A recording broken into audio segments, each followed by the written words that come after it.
From Kansas State University, this is Agriculture Today. Eric Atkinson with you.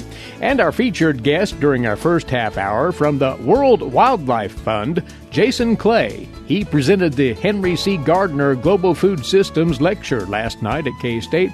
He'll talk about how his organization has chosen to collaborate with agricultural producer groups and agribusinesses around the world, taking on the challenge of feeding the expanding world population while promoting stewardship of natural resources. He says this can be accomplished to the benefit of all, including producers. That visit with Jason Clay next. Further ahead, K-State's Charlie Lee in This Week to talk about the concern over hawks preying on songbirds at bird feeders and what can be done to discourage that. All this and more right here on Agriculture Today. With the shortage of primary care physicians, especially in rural areas, health education and disease prevention are vital. K-State research and extension programs address quality of life, personal development, and health behaviors across all life stages of all social economic groups.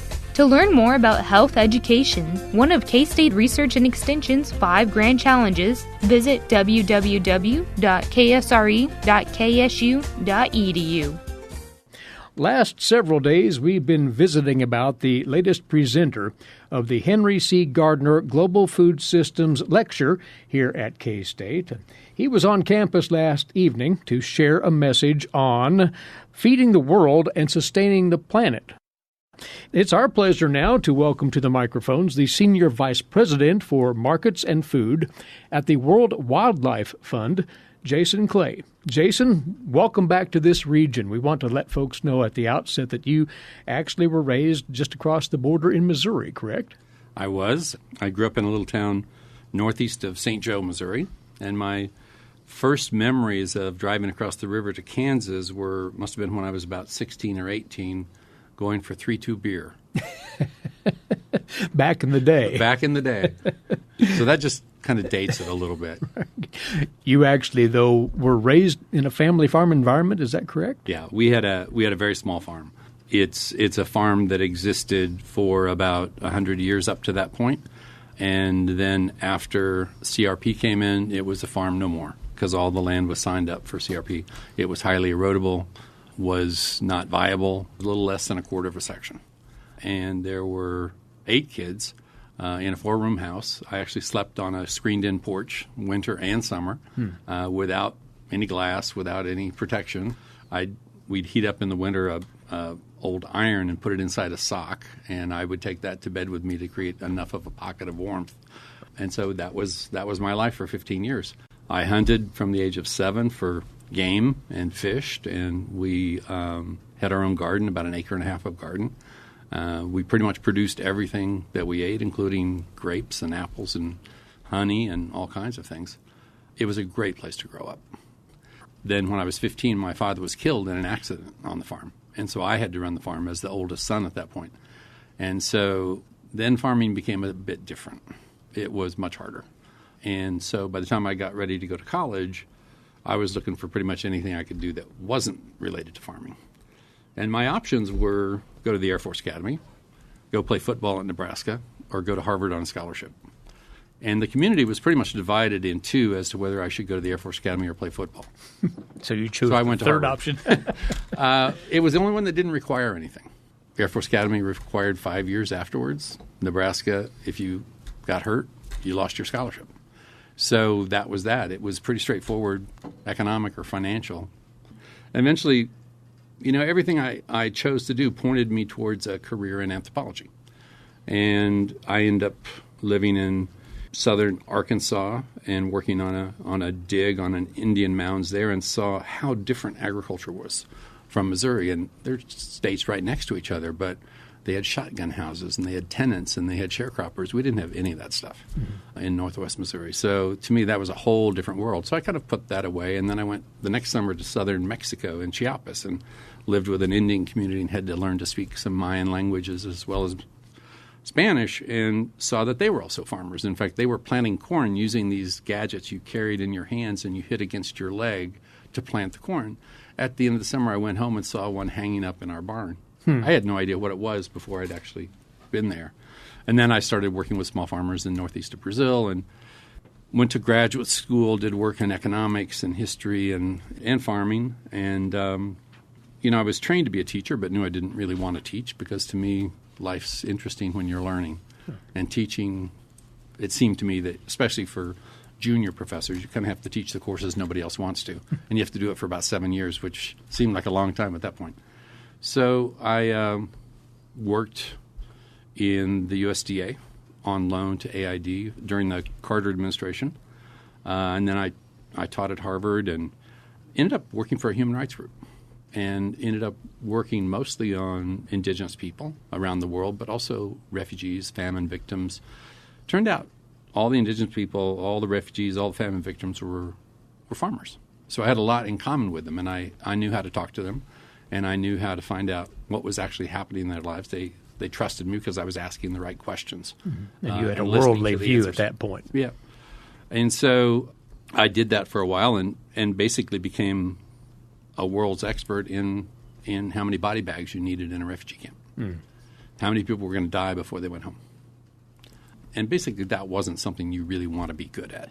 And so when, I don't know, it must have been 88, the Grateful Dead did a benefit for the rainforest, and they were going to give a third of the money to the group that I worked with. And so for a year we went out to teach them about the rainforest. And after the concert, which was in Madison Square Garden, this guy came up to me and said, I want to help save the rainforest. What can I do? And I said, well, who are you and what do you do? He says, I'm Ben and I make ice cream.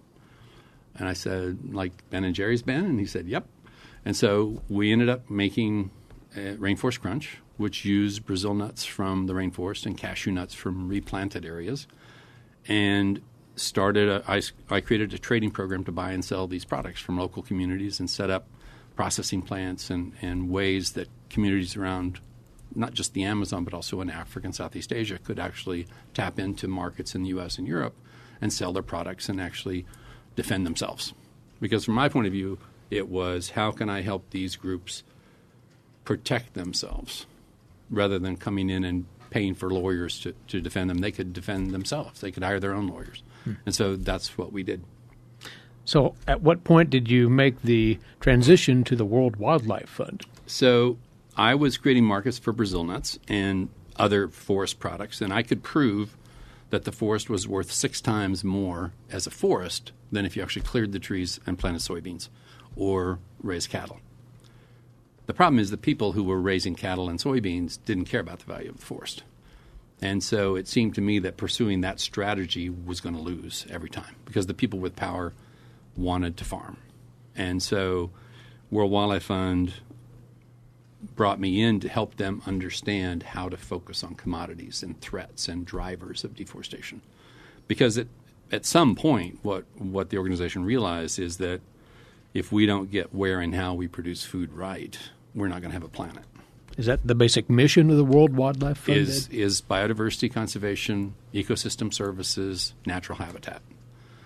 So our goal is to actually preserve those so that they're available for future generations.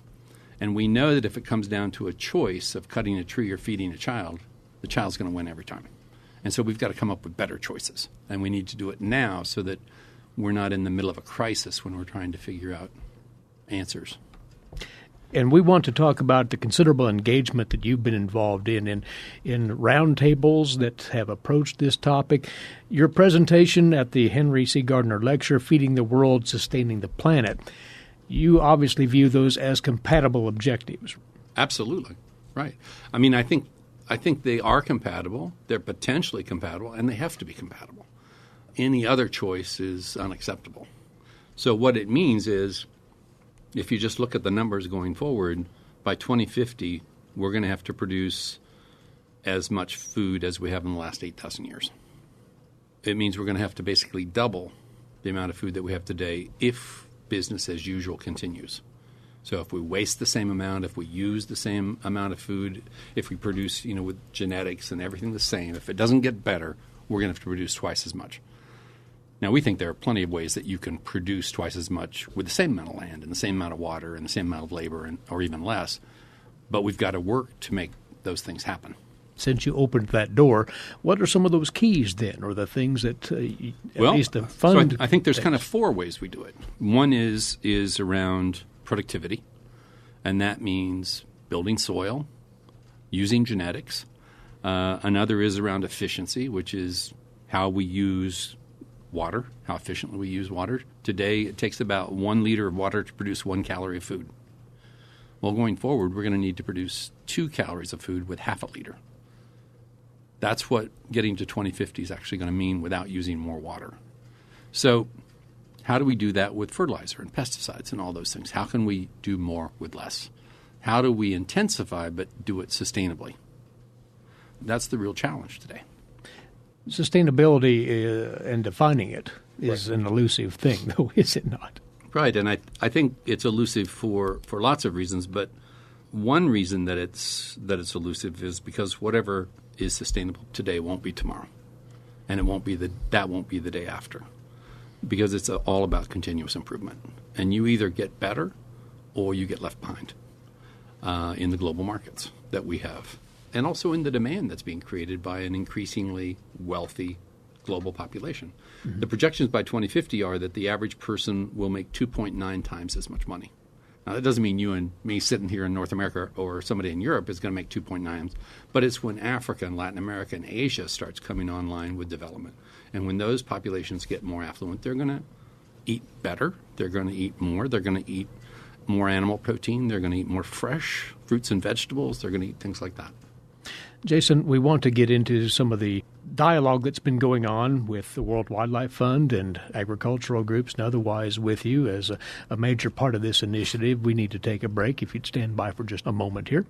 He is from the World Wildlife Fund and the presenter this week of the Henry C. Gardiner Global Food Systems Lecture here at K-State, Jason Clay. We'll return with more insight and introspect from him in a moment here on Agriculture Today. Did you know every Kansas farmer feeds 128 plus people? Kansas farmers are hard workers, dependable, authentic, and sensitive. Not only do farmers put food on your table, but they put clothes on your back and fuel in your car. For more information about Kansas farmers, visit K-State Research and Extension online or stop by your local extension office.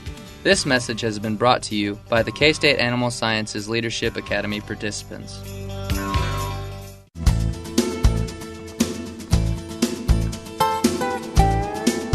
We're back now on Agriculture Today, and in the guest chair once again, the presenter of the latest Henry C. Gardiner Global Food Systems Lecture here at K-State from the World Wildlife Fund, the Senior Vice President for Markets and Food there, Jason Clay.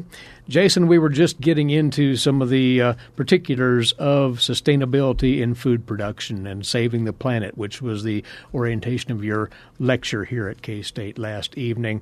And the World Wildlife Fund has been very assertive and forthcoming in getting together with agricultural production groups toward that basic objective in recent years. You might expand on that.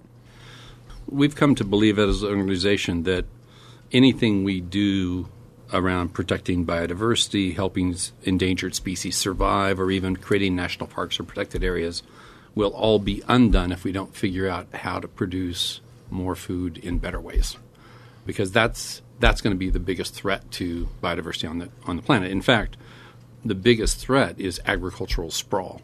So extensive use of landscapes to produce food rather than more intensive production of crops and livestock systems. We've got to figure out how to do that sustainably if we're going to have nature left for our children and our grandchildren. And we identified very early on 15 commodities that were the biggest threats to the 35 most important places on the planet. And then we looked at which companies buy those, and we figured out that there's about 300 to 500 that buy each of those 15. But if you look at the names, they start to all be the same. It's Cargill, it's Walmart, it's, Pepsi, Coke, etc. And so then we realized that 100 companies actually buy 25% of all 15.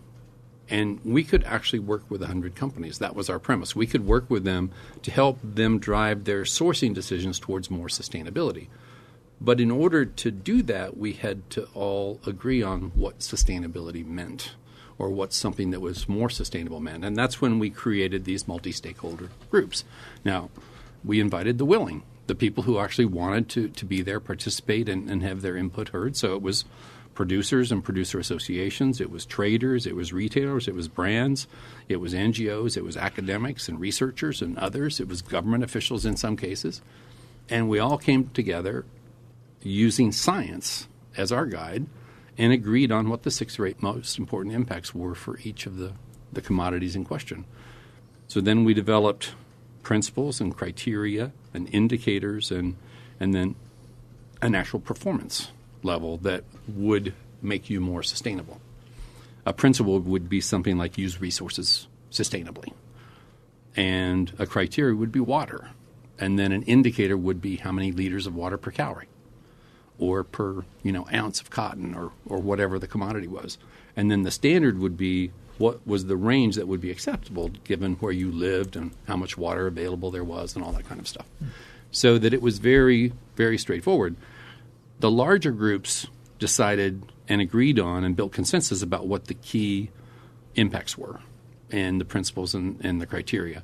And then scientists were brought in to actually develop the overall indicators and then understand what the standards or what the performance levels or what types of performance people should be looking at. But I think one thing that was very interesting with this process is that it focused on metrics, not on practices. And the reason that's so important is if you give 1,000 people the same practice, you'll get 1,000 results. Right. It's not predictable. One Whereas size if you does not say, fit all then. This is the result we want, and you can go find any way to get there, as long as you don't create other impacts that are even worse than the one you're trying to solve. And that lets every farmer get there. But basically, by focusing on figuring out how to measure performance, some farmers went way beyond it. They actually created whole new ways of doing things that everybody could benefit from. Because it's also, I think, fair to say that in the last 15 or 20 years, one of the things that has become clear to us is that sustainability is pre-competitive. So no company, no producer, no government is big enough to do this by itself. Everybody needs to learn from each other. We all can learn from each other, and we all can improve faster, and we all depend on learning faster. So how do we use today's technology to learn faster, to set up databases, to set up systems where we can share information halfway around the world? How do we translate it into the right languages? How do we learn more quickly? That's one of the key challenges here. I mean, we're learning that the key impacts of most of these commodities are kind of the same things. They're not always ranked the same because cotton uses more water than corn does, or it uses more pesticides than other things do. But they're all kind of the same. It's about habitat. It's about biodiversity. It's about soil health. It's about soil carbon. It's about water take. It's about water effluent. It's about chemicals, and it's about greenhouse gas. That's it, pretty much across the board. There has to be, though, producer ownership in this objective, Absolutely. Right? And so it's clear that the early days of producers getting premiums for producing product that's certified or verified or somehow better are very short-lived because markets aren't going to pay premiums. But when you have a metric-based system where it's about performance and you increase your efficiency, then you make more money because you're more efficient. So you use less fertilizer, you use less labor, you use less water pumping. You do all kinds of things more efficiently, and you learn how to be better at what you do. And that's what we actually saw happening. Now we're just looking at another side of this equation. If companies want these better products, are they willing to enter into longer-term contracts with producers? Not with a fixed price, but actually with a price-finding mechanism, which is based on spot market prices at the time of the purchase. So neither side is actually penalized. But it lets the producers have a 5 or 10 or even 15-year time frame to make the investments they need to become more sustainable, to address animal welfare issues, to do what the market requires, but you can't pay off with a working capital loan. And so we're seeing now that those long-term contracts are actually assets that producers have, and they can walk into a bank and borrow money at lower rates. We just helped negotiate a deal in Paraguay with 600 ranchers and a big global hamburger buyer. And the rates they got were 2 to 3% below market rates. None of those ranchers were actually creditworthy from that financial institution without that contract. And so we're seeing that there are lots of ways that you can look at partnerships along these value chains that actually help invest in the future. I want to go back to something briefly that you hinted at earlier, and that's about technology. And because it's still a hot-button topic, genetically modified organisms, where the World Wildlife Fund would come down on GMOs as a means of perpetuating sustainability in food production. It's a complicated issue for a global organization like World Wildlife Fund. We have more offices in Europe than anywhere else. And so a lot of those offices really have very strong, not only opinions in the offices, but in the societies they represent. And so we came out with a very precautionary approach in the late 90s about GMOs. And it took us 15 years to kind of claw that back to a more let each country decide based on what that country wants to do, which is what we have now. But as I look forward at the changes that are happening because of climate change, and particularly with tree crops and smallholders, if you look at coffee, cocoa, palm oil, bananas, rubber, how do we take a tree crop and replant it with new genetics every 15 years to respond to climate change without using CRISPR, without using marker-assisted breeding? We can't. We have got to have those technologies in the toolbox. The world is changing very fast when it comes to agriculture. I was in Edmonton and Saskatoon maybe 4 years ago, and at that point in 2000 they could grow in those areas 4 crops in the year 2000. By the time I was there in like 2013, 2014, they could grow 22. As I looked at the projections of cotton, by 2040, cotton is going to be produced mostly in eastern Kansas, Missouri, and Illinois. And by 2070, it's going to be in southern Minnesota. Which is hard to fathom, frankly. It's hard to fathom, and yet we see these things happening already. How many oats do we produce in the U.S. now? They're gone. They're in Canada. They're in Scandinavia. They're in a cooler climate because we can't grow them. St. Joe, where I grew up, used to have Quaker oats. It was the last one to close down. We grew oats on the farm I lived on, but not anymore. So we've got to be quicker in our responses to the changes that are happening. And it's not just climate. It's also political and economic and trade and all kinds of things. But here's the thing. A group like World Wildlife Fund is never going to be an agricultural organization. We don't have the expertise around soils, around, plant breeding, animal husbandry, etc. That's not our skill set. But we do see what's happening around the world in a lot of places that people care about. And if we can bring these two skill sets together, I think we can figure out how to solve these problems faster. And that's why we're here at K-State. That's why, I go to UC Davis. That's why I go to Wageningen in the Netherlands. That's why I go to Beijing and talk to the Chinese Academy of Agricultural Sciences. So, I think we can make these things happen. It behooves us to make these things happen. Will we be fast enough is the question. Great to have you here on the K-State campus sharing these very thoughts. And good luck with these endeavors as you move forward, Jason. Great pleasure to have you Mike's side as well. Appreciate it. Thank you. He's Jason Clay, Senior Vice President for Markets and Food with the World Wildlife Fund, invited to present the Henry C. Gardiner Global Food Systems Lecture here at K-State this week. He talked about feeding the world, sustaining the planet. You're listening to Agriculture Today. Now this break, and we'll return with more on the K-State Radio Network. Hamburgers, roast, ribs, steak, or whatever you prefer. Beef, it's what's for dinner. Kansas cattle farmers produce 7.5 million head of cattle per year.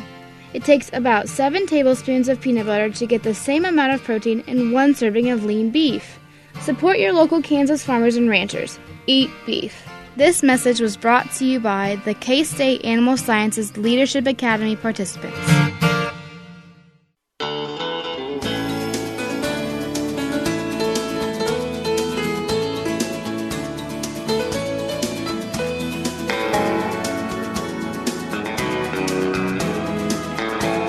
Agriculture Today continues now here on the K-State Radio Network. Eric Atkinson with you as we check today's lead stories in agricultural news for you now, courtesy in part of DTN. And starting with the weekly Kansas Crop Progress and Condition Report from the National Agricultural Statistics Service.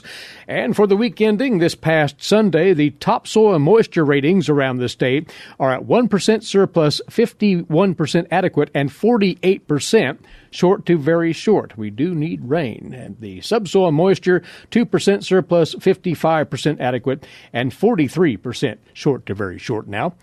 Winter wheat planting in Kansas is underway, 3% complete as of this past weekend. The condition of the Kansas corn crop this week, 54% good to excellent, 28% fair, 18% poor to very poor.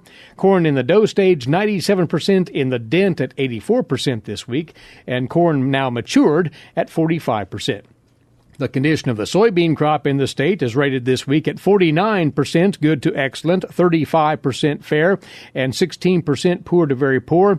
Soybeans now setting pods at 97% and dropping leaves at 20%. Grain sorghum condition, 59% good to excellent, 32% fair, 9% poor to very poor. Sorghum now coloring is at 66%, and sorghum reaching maturity now at 9%. The fourth cutting of alfalfa, 73% complete here in Kansas. Nationally, soybean conditions fell slightly from last week, the progress falling behind the average pace, according to the USDA. 22% of soybeans now dropping leaves as of this past weekend. 60% of the soybean crop is rated in good to excellent condition nationally. Corn progress also continues to lag behind the normal pace, the USDA reporting 96% of corn in the dough stage as of Sunday, 75% in the dent, 21% of corn has matured, and 5% has been harvested as of this past weekend. 61% of the corn crop rated in good to excellent condition.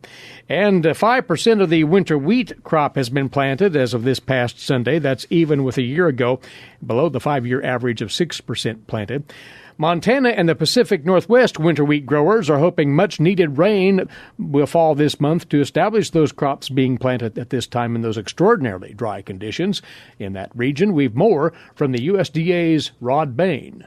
With almost one-fifth of the nation's winter wheat production areas, Montana and the Pacific Northwest in some form of drought or excessive dryness, and planting underway or soon underway in fields there, it will be critical, especially in those northern winter wheat production areas, to get moisture before September ends. USDA meteorologist Brad Rippey says September's end is the end of the establishment period for winter wheat, which right now is being planted in dust or near dust conditions. Without a pattern change, we could be talking about significant yield reductions unless we see improving weather conditions. Rippey adds a glimmer of hope appears towards late September in terms of needed precipitation. It looks like there will be some opportunities for some late-season tropical moisture to work its way into the western United States over the next several days. And in time, as that moisture begins to interact with some autumn cold fronts, there are some suggestions that we could see desperately needed rain developing across parts of the Northwest as well as the northern high plains. I'm Rod Bain reporting for the U.S. Department of Agriculture in Washington, D.C. And to round out this week's USDA crop condition story, grain sorghum nationally has colored to the tune of 74%.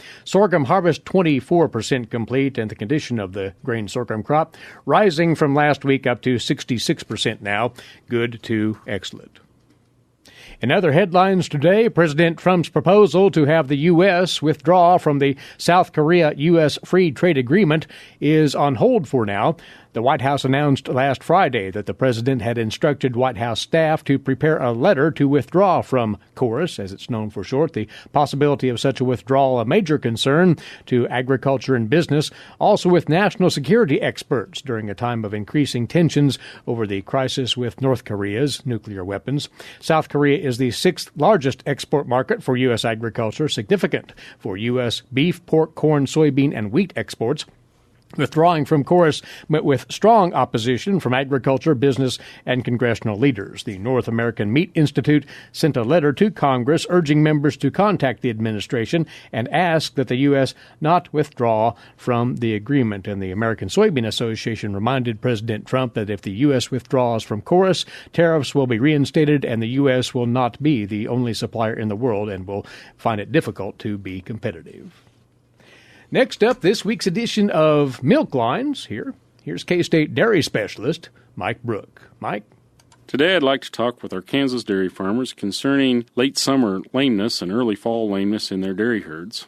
You know, a lot of times this time of year we start getting some calls about lame cows in the herd, and some of the questions that are often asked is, well, why do we see it now? Well, one of the main reasons that we see it now is that about 60 to 90 days after the insult to the hoof is generally when we start to actually see the lame cows. So what kinds of issues are we really talking about? Well, we're talking about things like sole ulcers, white line disease, and also maybe some abscesses.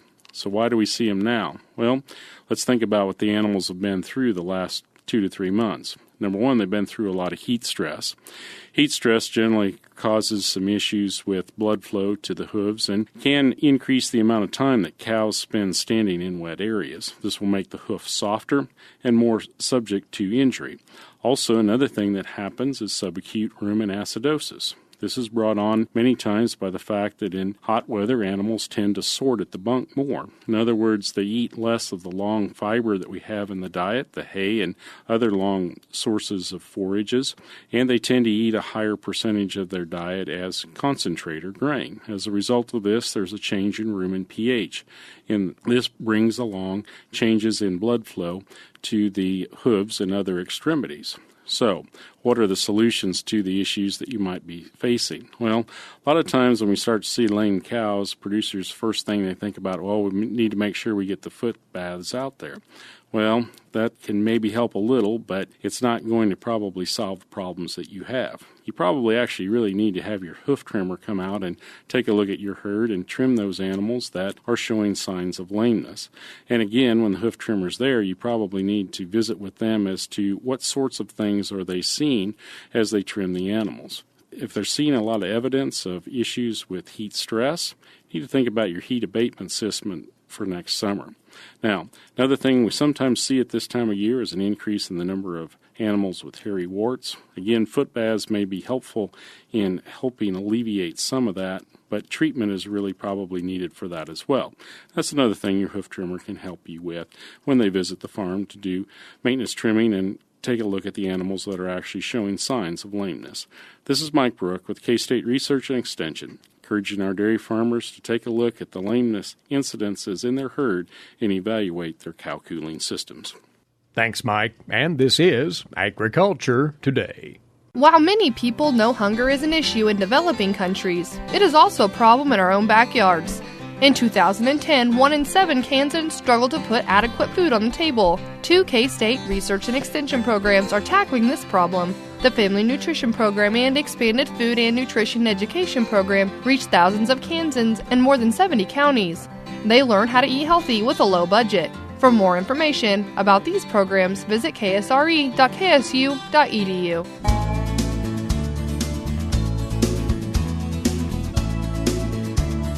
Agriculture Today continues now with our weekly segment on wildlife management. Across the way once more is wildlife specialist, K-State Research and Extension, Charlie Lee. Well, Charlie, many folks do practice bird feeding on a regular basis. However, you say they receive something of a shock when they find that a hawk has taken over that feeding area. It's concerning to them, obviously. Yes, if you've ever owned a bird feeder and managed it, you've probably seen something that is sad and alarming to those, and that's a bunch of feathers near the feeder. You hope that those might just be feathers that have been molted, but soon realize that what you're witnessing is probably a larger bird of prey feeding on a bird that you've provided seeds for. It occurs more frequently than what you would expect. An early survey done by Cornell Lab of Ornithology showed that Cooper's hawks were at 6% of the feeders in 1989, and by 2014, the proportion of hawks at feeders was over 21%. But when I looked up the data for the eastern tallgrass prairie region from the Breeding Bird Survey, showed that Cooper's hawks had increased only 7% here in this particular region. So seeing a hawk at a bird feeder is not as surprising as it might sound. They're doing just what you would expect critters that have to make a living in the wild do, and that's looking for something to eat. And they have found that bird feeders are a place that prey, in this case songbirds, gather, and it may be more advantageous for them to hunt there than to capture birds through the mature woodlands, which is the areas they more normally hunt in. Now, you mentioned the Cooper's hawk as one that might frequent a bird feeding area, but are there other hawk types that might do the same? Well, the ones we would see most likely in urban, suburban areas would be Cooper's hawks and sharp-shinned hawks. Those two species are ideally suited to feed on birds at feeders. They are superb flyers. They have long tails, short, rounded wings that allow them to maneuver very carefully and quickly through woodlands, and they often catch birds in flight. But during that hunting, these medium-sized birds, which are often birds the size of doves on a little bit smaller, they suffer a lot of injuries as well. One study looking at some skeletons of Cooper's hawks, they investigated 300 Cooper hawk skeletons and found that they had 23% of them had healed fractures in the bones of the chest, especially the wishbone, from crashing, most likely from crashing into vegetation as they were chasing prey through the woods. When they capture a bird in flight with their feet, they kill the bird by repeatedly squeezing the bird and then begin to feed on it. The Cooper's hawk is somewhat difficult to distinguish from sharp-shinned hawks. I think the easiest clue that I use is Cooper's hawks have a larger head, seems a little bit larger neck, and more fine streaks on the breast than perhaps the sharp-shinned hawks. But both are species that you would commonly see around bird feeders, perhaps more commonly than many people that are operating bird feeders appreciate. And you say not just in the more rural areas, there have been some observations scientifically that they may be showing up with more regularity in urbanized areas as well. Well, as you start to get more mature trees develop around suburban areas, the habitat is changing. They used to be found outside of suburban, urban-type areas. Now, as we get more mature trees inside those areas and more people feeding birds in urban, suburban areas, some folks suggest that these birds are not migrating like they used to. In fact, many times will stay over because they can now prey on birds through the winter that are using feeders that are kept full, which concentrate birds through the winter where previously perhaps they had to be more dispersed, or even those birds that serve as prey may had to migrate. Well, then, can anything be done effectively to deter hawks from bird feeding areas? Well, there's two things you can do. You can either try to deter them or you can accept it as part of nature. If you want to try to deter hawks from feeders, one of the main things you can do is create cover. Plant native trees and shrubs, especially evergreens, near the feeders. The closer, the better. I like to see good cover no more than 15 to 20 feet away from the feeders. You need to give those birds that are using your feeders places to hide and dive into and escape not only from hawks but other predators that may be out there, primarily house cats. That's one thing you can do. Try to prevent window collisions. Birds often mistake glass for passageway or reflected landscape, so they hit those windows when trying to escape from hawks. The hawk then may not land on the ground to feed on it, but often a stunned and disoriented bird is going to be easier prey for these two raptors. So you can do things by covering up those windows, such as bird warning decals or screens. One other easy tip is to avoid ground feeding birds. Birds that are on the ground are slower to take flight, so they already have a disadvantage when they're attacked by an aerial predator. If your feeders are up in the air, it's easier and quicker for those prey birds to take flight, so avoid feeding on the ground. If you want to get more involved, you can use wire caged feeders that are designed to keep out larger birds like blue jays. They also help smaller birds dodge hawks. Some people even put up a larger fence, maybe a 4-foot exclosure around that to keep larger hawks out, allow smaller birds to stay close to the feeder rather than have to fly to someplace else for shelter. And then finally, the approach that I think some people finally accept is they just let nature take its course. Mm-hmm. Remember that raptors are part of nature as well, and it is truly survival of the fittest. Once more, it happens with quite some frequency. That is, hawks preying on birds at feeding areas. And Charlie, we appreciate the look at this today. He's a wildlife specialist, K-State Research and Extension. Charlie Lee. With that, our Tuesday edition comes to a close. As always, thanks for being along with us. Eric Atkinson here, bidding you a good day for Agriculture Today. This is the K-State Radio Network.